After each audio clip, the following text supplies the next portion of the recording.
Well, another day, another Labour resignation. At least today we have something to congratulate Starmer on, and that's his first cabinet reshuffle. No doubt the first of many to come.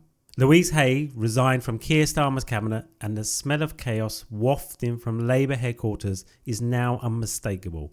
It wasn't so long ago Labour mocked the Tories for their game of musical chairs. I think we're going to have a lot more resignations from Labour before the end of their term, if they even manage to get that far. So Louise Haigh is out of excuses and she's out of the cabinets. And for those who don't know, Haigh isn't just resigning, she comes with a bit of history, a criminal conviction to her name, no less. So let that sink in. A member of the cabinet with a criminal record. How could Starmer be so stupid to let that pass? Let's not forget her biggest hit as well. Remember her blunder over P&O? She publicly promoted the fact she boycotted P&O ferries and encouraged others to do the same. She said, "I've been boycotting P&O ferries for 2.5 years and I would encourage consumers to do the same." Now, whilst I agree that P&O, what they did, sacking all their staff over a Zoom call, was disgraceful, but to publicly call for a boycott by the Transport Secretary is outrageous and reckless behaviour. I mean, luckily, she has very little influence, or had very little influence, I should say, on the public. But imagine if everyone did boycott P&O. What would be the end result? Well, everyone in the company would lose their jobs, of course. We'll be in an even worse situation. I mean, how stupid can you be? Well, probably as stupid as Starmer, I guess, for not acting on this immediately. Instead of showing leadership, he decided to keep her on board. And now, with her resignation today, he only has himself to blame. This could have been dealt with months ago, in my opinion.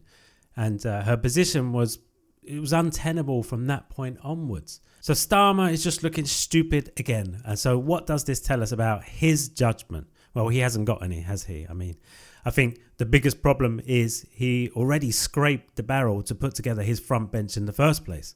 So who's next? Could it be Rachel Reeves, who allegedly stretched the truth on her CV? Studied at the London School of Economics. Maybe if you count walking past it on your way to Pret, that is. Her position is looking about as secure as a Jenga tower at a house party. Labour was quick to laugh at Conservative cabinet turnover when they were in power. Remember Liz Truss's 44 days?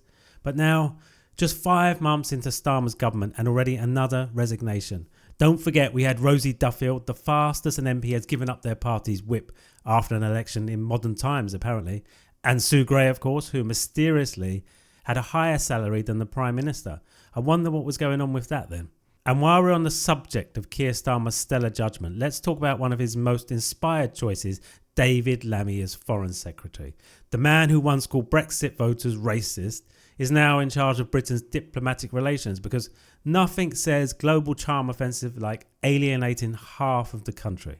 Starmer clearly thinks Lammy is the perfect face for Britain abroad, but when your Foreign Secretary has a reputation for fiery Twitter rants and gaffes bigger than the Channel Tunnel, you have to wonder, was anyone else available?